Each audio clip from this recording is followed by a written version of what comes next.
Assalamualaikum warahmatullahi wabarakatuh.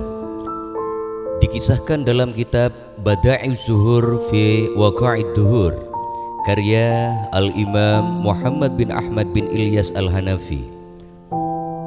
Qabil selalu bingung karena belum menemukan cara untuk membunuh Habil.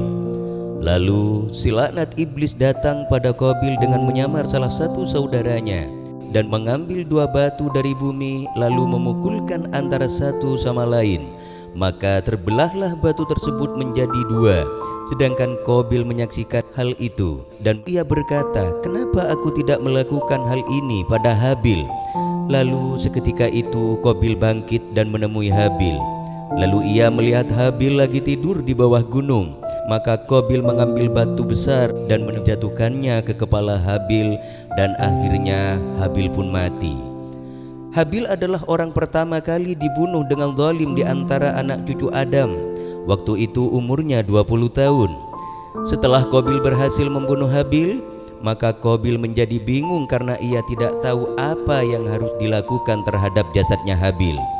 Lalu ia meletakkannya di kantong dan digendong mengelilingi bumi, dan para hewan buas, burung-burung selalu mengepungnya dan menunggu jika suatu saat ditinggal maka mereka akan memangsanya. Sehingga Allah mengutus dua burung gagak dan bertarung sampai salah satunya mati. Di saat salah satunya mati, maka burung yang hidup tadi menggali tanah dengan paruh dan kakinya dan meletakkan bangkai itu di tanah lalu menguburnya. Melihat kejadian tersebut, Qabil berkata, "Aduh, celaka aku. Mengapa aku tidak mampu berbuat seperti burung gagak itu? Lalu aku dapat menguburnya mayat saudaraku ini." Karena itu jadilah dia seorang di antara orang-orang yang menyesal. Sebagian ulama ahli tafsir berpendapat Qabil menyesal bukan karena membunuh, tapi ia menyesal karena telah lama menggendong kemana-mana pada jasadnya Habil.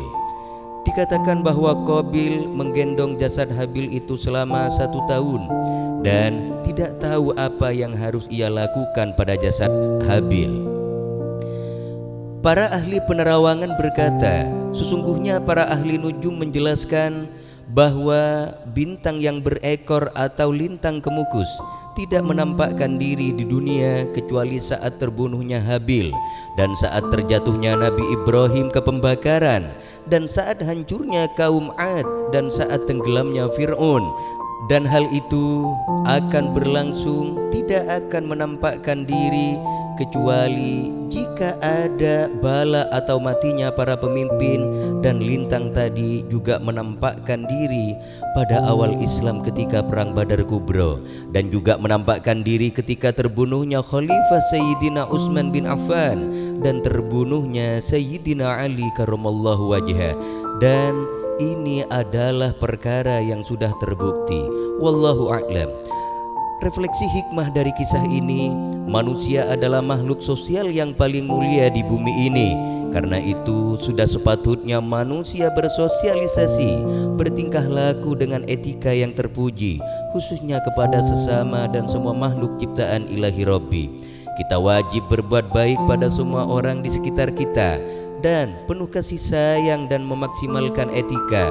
Orang yang kuat bukanlah mereka yang bisa menghancurkan dan meluluh lantakkan para penguasa, tapi mereka yang bisa menahan amarah, meredam nafsu angkara, dan tidak berbuat nista. Dikisahkan dalam kitab Bada'i'uz Zuhur fi Waqa'id Duhur karya Al-Imam Muhammad bin Ahmad bin Ilyas Al-Hanafi. Terima kasih, semoga bermanfaat. Assalamualaikum warahmatullahi wabarakatuh.